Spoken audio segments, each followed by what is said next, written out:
Welcome back, folks. It's Locked On Chiefs here on the Locked On Podcast Network. You see a new face. Dan Harms is going to be with me today as Chris is in the middle of his big move. We have some things to talk about. An old friendly face making a change, where the safety is that you want to know about in Juan Thornhill, and what is going on behind the scenes at that position as well. We're going to get into it all today. Welcome to Locked On Chiefs. It's the Locked On Podcast Network. Your team every day. From the land of the free and the home of the Chiefs, this is the Locked On Chiefs podcast. Welcome back, everybody. I know you're excited that camp has started, at least mini camp for the rookies and quarterbacks. We are excited as well. And we're excited to welcome Dan Harms to the show for the first time. You guys have seen him over on RGR, but welcome to Locked On. Dan, how are you?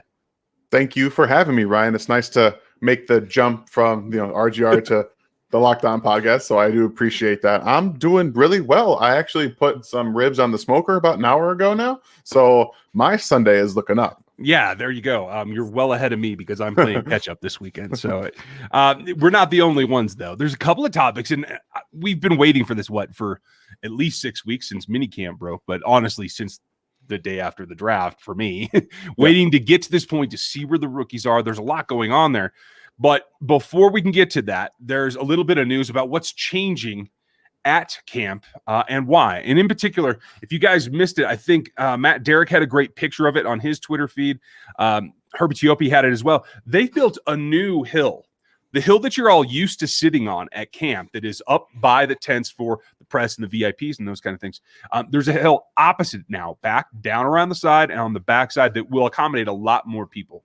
This is twofold, so that there's more seating, but it's also to keep a little bit more distance from where the players come in and onto the field. I think it's a great thing, and I'll probably end up going out there when I go. Is it, for you, like someplace that you'd like to go hang out and see it practice from a new perspective? Yeah, I've been to camp a couple different times, and that hill gets so crowded. We all kind of watch up there. I'm 6'5", so I can kind of stand behind everybody and still see some things. But I know a lot of people gotta get behind that hill. They're a little bit late, and you literally can't see anything. So it's standing room only. So it should be nice to get a different perspective, because sometimes you're trying to see what other players are doing, and you can't necessarily always see that. So I'm hoping that this will open up, and I assume that it's going to open up some different perspectives for especially the fans, because now that we're all coming back to camp this year, that's something definitely new for them to look forward to. Yeah, you're one of those guys that I'm like, I need to be there before you get there to make sure that I can see. It's always a challenge getting that point of view, but I have to say that I've been to camp at a number of other teams around the league, and I went up to Wisconsin when the Chiefs used to go up there as well. So I've seen camp done a lot of ways. And this has really been nice the last few years about the way that it's laid out, how easy it is to get in and out. And a lot of that is due to Josh Looney. Credit to him, the AD at Western Missouri. It looks like he's going to be moving on to North Alabama. And those of you might remember, Josh was the Chiefs reporter before BJ Kissel was. And so there's a lot of connection here with the Chiefs. It's interesting to see the fact that what the leapfrog effect is. And North Alabama sounds like a small school, but it's a gateway to some bigger jobs. So congrats to Josh. I think that the contract that they have is another 2 seasons, 22 and 23, and then we'll see what happens with whether camp stays there or not. Right now, I'm leaning towards I'd like to see it stay. I don't know how you feel. Yeah, I agree with that. I think you've built a culture there. Everyone expects us to be in St. Joe every single year, and having that relationship with the college itself and everyone, it brings in a lot of advertising and things for the college too. So I would imagine that they're looking forward to finding a way to make that work long term. Everyone knows St. Joe, like it's just kind of what it has become, and it's definitely something I don't think anyone wants to see change. But it will have to come down to what the two sides determine on. And like I said, I'm hoping that it stays there, even though it's a little bit of a drive for everybody at some point. It's definitely worth staying there because of the culture and just the way that fans associate that with camp. And it's just that mental image you get when you think of training camp. It is in St. Joe. So I'm hoping that doesn't change anytime soon. Yeah, I am as well. We're going to have to see what happens, because there's a certain a certain amount of recognition there. It gives it a bit of a flavor. There's another story that we need to get to coming up after this that is about the flavor of the defense that I like to see them run, and that is particularly playing single high whenever possible. That flavor comes in handy. We'll get to that here in a minute, but I got to tell you about some other flavors, including this one. This is almond toffee, and our friends over at Built Bar, they do a great job. Every one of these things has 18 grams of protein. They're only 130 to 160 calories. They go down really easily, and this is not a candy bar, but it tastes like it. This is what they're trying to get done. It makes things a lot easy. And so when you only have 4 or 5 grams of sugar, it makes it easy to stay within your goals for all of your macros, the workouts that you're doing, to make sure you're getting the nutrition profile that you are seeking. That's what it comes down to. They have a ton of amazing flavors. We've been telling you all about all these strange ones, but this is my new go-to, this toffee almond. So I think you guys should check this out. I'll probably have to send a box or 3 to Dan too, because at 6'5", you need a little bit more than that. But the offer's really simple. We can help you get a nice chunk off of it. If you go to built.com and use our promo code, that's locked on, over at built.com, is 15% off of your first order. So check them out over at built.com today. Okay, so one of my favorite players, one that there's been a couple through the years, right? I was stomping on tables in a room that was empty, so no one was listening, when they went and got Justin Houston back in the day, right? That was a fall pre-draft. There were things associated with that. Juan Thornhill was another guy that just fit exactly what I wanted to see the team do, and being able to play a lot more single high and have a guy that had the range to cover sideline to sideline. How did you feel that he came back from his injury? What did you think of his 2020 last season? Yeah, I think we can all safely assume, especially with his coming out and saying it himself, that he was not fully 100% last year, and that was really to be expected with an injury like that. ACLs are different for everybody. Not everybody can do what Adrian Peterson and Jamal Charles have done in their careers, coming right back and just being really, really good players. It's going to take a little bit of time, and I think that Juan Thornhill last year, you started to see the glimpses right into the playoffs. Mm-hmm. You started to that explosion came back. Specifically, if we remember in the Buffalo game where he's playing against Cole Beasley on the sideline on that 4th down, where he's running up the sideline and he's keeping with him the whole time, eyes on the football. That's exactly the kind of thing that he brings to this defense in a league that's constantly changing in terms of playing more too high deep safeties because of the weapons that you have on an offense. Juan Thornhill allows you to play as a true single high defense, which allows Matthew to do what he does best, play that underneath role, and you don't have to rely so much on having 2 deep safeties with a guy like specifically a Sorensen who's not what he used to be athletically, and Thornhill is going to play that huge role this year. So it was nice to see him start to get some of that back last year, and then we're hoping to see that continue throughout this season. It was interesting too. There was a lot of speculation. And for me, whenever I see a player, we always say that they can get back within a year from an ACL. Usually they're not back to 100% until the second year after. That's about where he's at right now. But it was very telling to me that they took it easy on him in OTAs. He spent a lot of days not practicing, but hanging out with Spagnuolo in particular, Dave Merritt as well, so that he can go through those mental reps, not just in what is your assignment on this play, on this particular call, but I think more importantly, to understand the bigger scope of the defense, because that's what Juan Thornhill has to do. He has to take a step forward in being somebody that can not just cover his assignment, but understand where everything else in case of breakdowns. There's a lot of youth out at cornerback, and making up for that is going to come down to Juan Thornhill and Tyrann Mathieu. And I think that goes into what they're doing now. He said today, quote, "I'm glad coach brought me out here for this camp because I get a chance to get moving, get my feet back underneath me," because they did towards the end of OTAs and the mandatory minicamp in particular, take it really easy on him. That also tells me that he was never all the way back, and there were some rosy projections that we've seen that this team do before. I don't read too much into that, but how do you feel about the change from the end of last season through the OTA to this point and him being in early?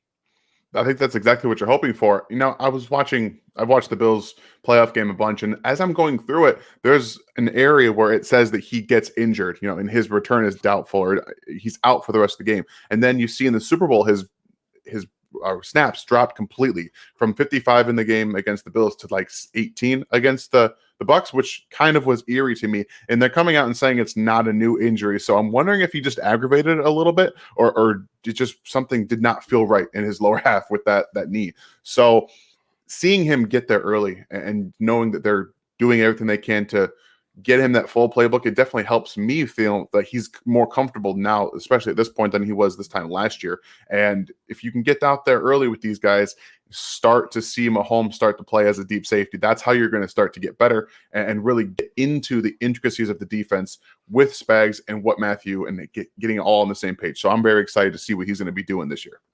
Well, and it's key that you mentioned Matthew, because that's another comment that he had today, is that he's not only, again, trying to do his job, he's emulating what Matthew's capable of doing, in that he has goals for interceptions this season, that he's trying to come out and ascend to that next level behind Tyrann Mathieu. Now, Tyron's an all-pro, so that's some lofty expectations you're putting on yourself, but that's good. You have to have goals, I think, in order to go out and achieve them. I'm glad to hear that they are that big. The question is, what's the progress going to be? I'm going to be paying very, very close attention to how many snaps he gets in these practices, because if they're wrapping up slowly, that's good. These first 3 days are obviously just walkthrough. There's no contact. Yeah. But if it gets to the point next week where the veterans report and they have a 5-day acclimation where it's mostly walkthrough as well. So if we see him have to take any time off at all in that group where it's not that pounding, I think that is a little bit of an area of concern. We do have to keep an eye on him, in my opinion. No, I agree with that. And it's funny, last year I predicted that Thornhill and Matthew were going to lead the league in tandem in interceptions. So maybe I was just a year off. I'm hoping that comes through to this year, because if he is fully healthy and he says he feels great, which is obviously players speak when you're coming into camp. They just showed up. He's with the injured players of the injured group of veterans. So he wants to show that he's feeling good. And like you said, if he misses any time, that's not going to be ideal for the season. But I would venture a guess to say that he's probably mentally prepared for this season 1,000 times better than he was last year. Yeah. The lack of confidence, or just the question mark of how is this knee going to hold up when you're first returning from that injury, is serious. He's definitely got the focus out there too, because he echoed what we've heard from the veterans this OTA season, in that he's like, quote, "We have a heck of a football team, and we don't shoot for anything less than winning a Super Bowl." It's interesting because last year you saw guys say, "We're going back to the Super Bowl. We're going to run it back." Yep. This is very, very poignantly about, we're going to look to win this Super Bowl. No. It's not enough to go back for this team, and I'm glad that even a younger player like this has that well in front of them and in the forefront of their minds.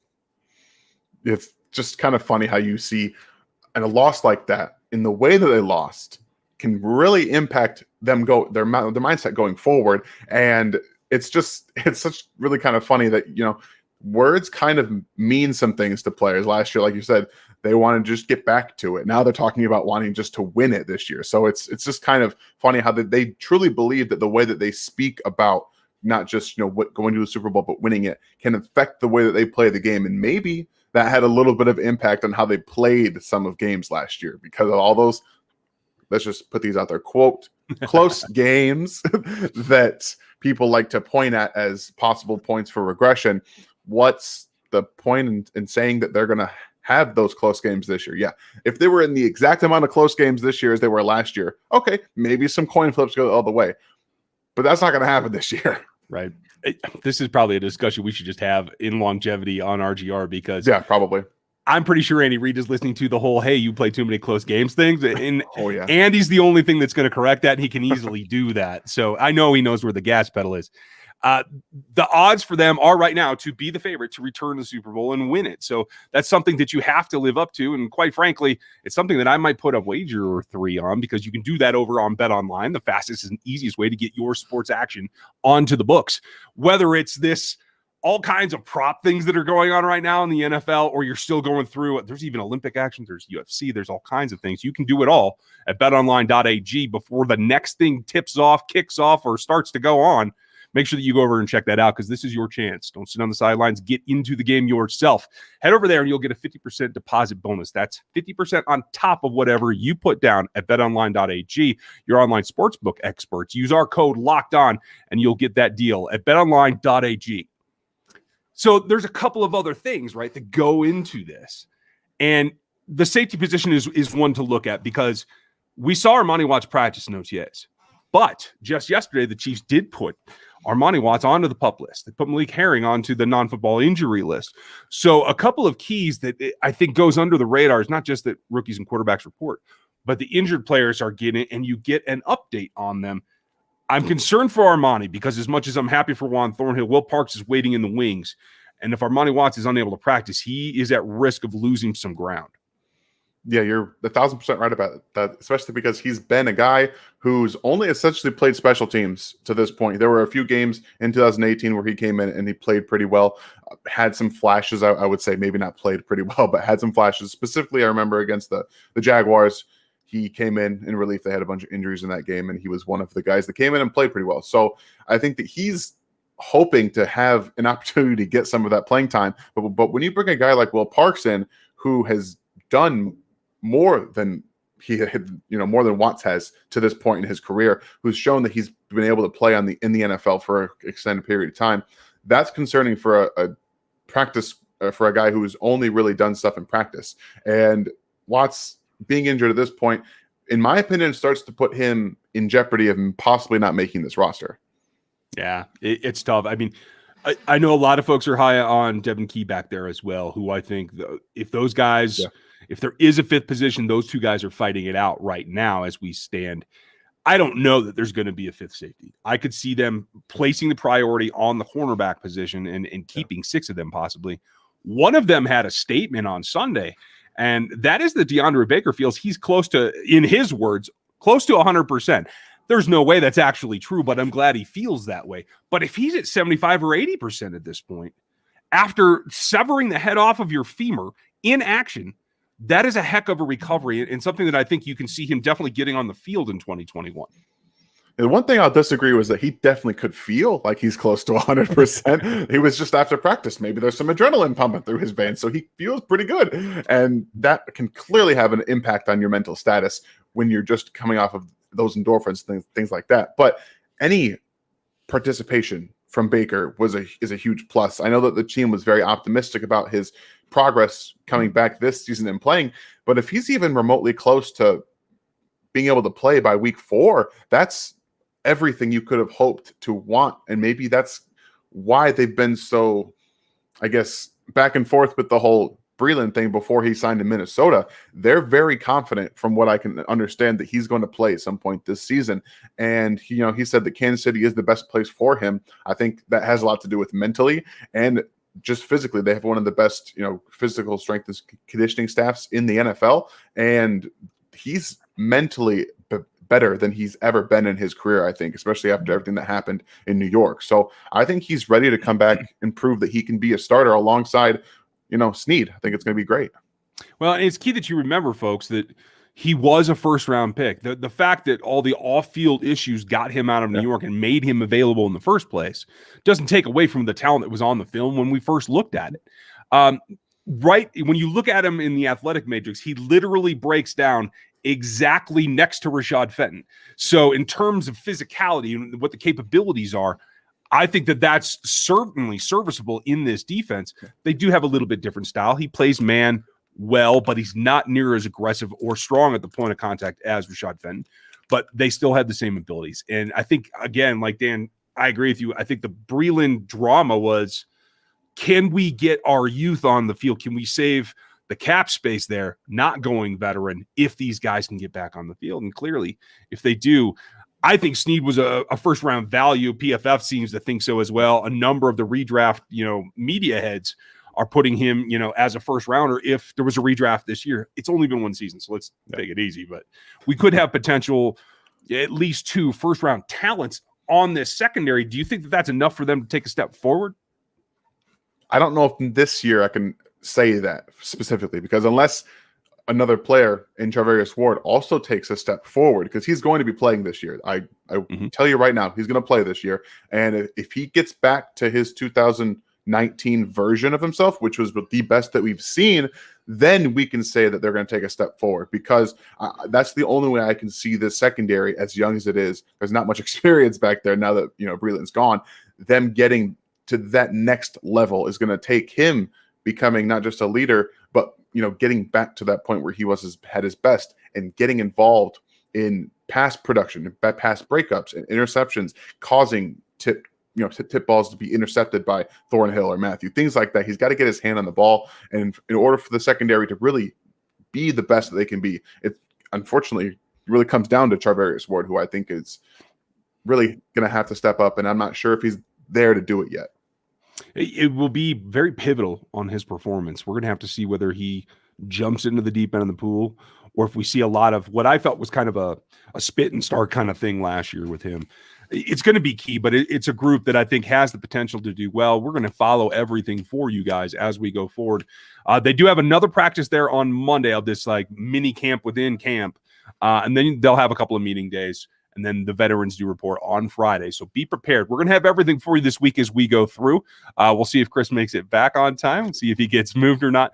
But Dan, thanks for being here today and filling in. We appreciate it. No problem. Thank you guys for having me. And folks, you guys enjoy your week. Make sure that you check out over on YouTube for the subscriptions here, like and sub. Make sure you're subscribed on Spotify and Apple and all those other places as well. And if you want to hear more, you can check us out on RGR Football. We appreciate your time listening today. We'll talk to you next time.